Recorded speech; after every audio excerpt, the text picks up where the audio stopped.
देखो अगर आप प्रॉप फंड ट्रेड कर रहे हो तो आपका अप्रोच ही अलग है। I can bet on this. आप क्या कर रहे हो, एक अकाउंट ले रहे हो और आपको लग रहा है कि उस अकाउंट पे आप 2-4% 5% का पे आउट मार दोगे।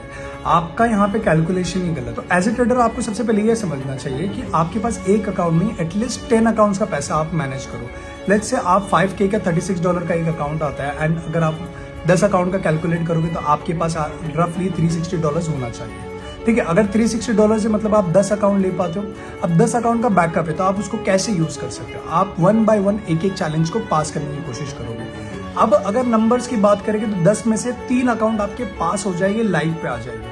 3 अकाउंट लाइव में आने के बाद आप अगर सिर्फ और सिर्फ 4% का पे आउट लॉक करते हो एक अकाउंट पे, सो लेट्स से $5,000 के अकाउंट पे 4% होता है $200 and you are locking $200 on each account. मतलब 3 लाइव अकाउंट पे 200 into 3 मतलब $600 का आप प्रॉफिट लॉक कर रहे हो एक महीने के अंदर।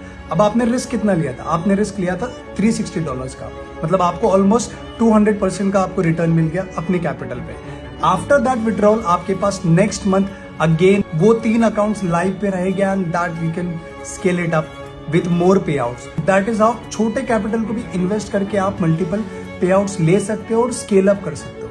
अब यही चीज एक सिंगल पे आउट से लाइव तक पहुंच के पे आउट मारना पॉसिबल नहीं है।